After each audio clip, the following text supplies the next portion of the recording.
Dear viewers, আসসালামু আলাইকুম। Viewers, এই বাচ্চাটি সালমোনেলোসিস রোগে আক্রান্ত হয়েছে। সালমোনেলোসিস রোগ সালমোনেলা নামক ব্যাকটেরিয়ার কারণে হয়ে থাকে।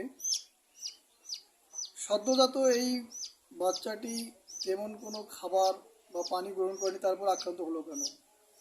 আক্রান্ত হওয়ার পিছনে কারণটি হচ্ছে এই বাচ্চাটি যে ডিম থেকে ফুটেছে সেই ডিমটার মধ্যেই সালমোনেলা ব্যাকটেরিয়া ছিল।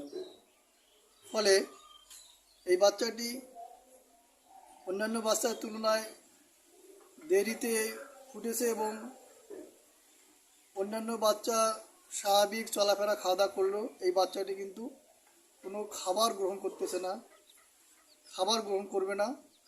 কারণ হচ্ছে এই বাচ্চাটির যে খাদ্যনালী আছে, এই খাদ্যনালীতে সে খাবারটাকে গলাধঃকরণ করতে পারবে না খাদ্যনালী দিয়ে। ফলে সে খাদ্যের অভাবে ক্রমশ দুর্বল হবে এবং রোগের তীব্রতা বৃদ্ধি পেয়ে 2-3 দিনের মধ্যেই মারা যাবে।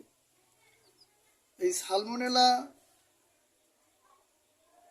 ব্যাকটেরিয়া আমরা সহজেই দূর করতে পারবো যদি এটাকে আমরা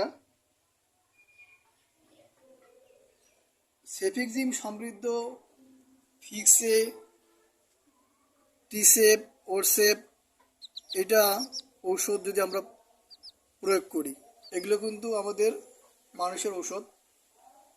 তো এই ঔষধটাকে আমরা যদি পরিমিত মাত্রায় নেই, পরিমিত মাত্রায় নিয়ে দিনে একবার করে যদি আমরা এই বাচ্চাটিকে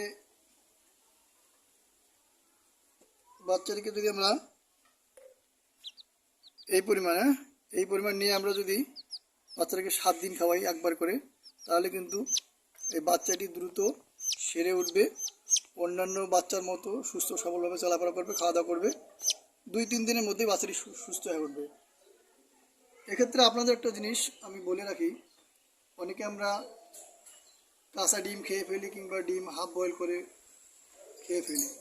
এটা কিন্তু আমাদের জন্য মারাত্মক ক্ষতির কারণ হয়ে যেতে পারে। যদি ওই ডিমটার মধ্যে সালমোনেলা ব্যাকটেরিয়া থাকে, তাহলে কিন্তু এই ধরনের ডিম খাওয়ার ফলে আপনার লিভার সিরোসিস হতে পারে, আপনি লিভার ক্যান্সারে আক্রান্ত হতে পারেন। কাজে সাবধান, ডিম খাওয়ার সময় আমাদেরকে অবশ্যই ভালোভাবে সিদ্ধ করে কিংবা ভালোভাবে ভাজিয়ে ডিমটাকে খেতে হবে, নইলে কিন্তু আমরা বিপদে পড়ে যাব। আশা করি আমার এই ভিডিওটি দেখে আপনারা উপকৃত হবেন।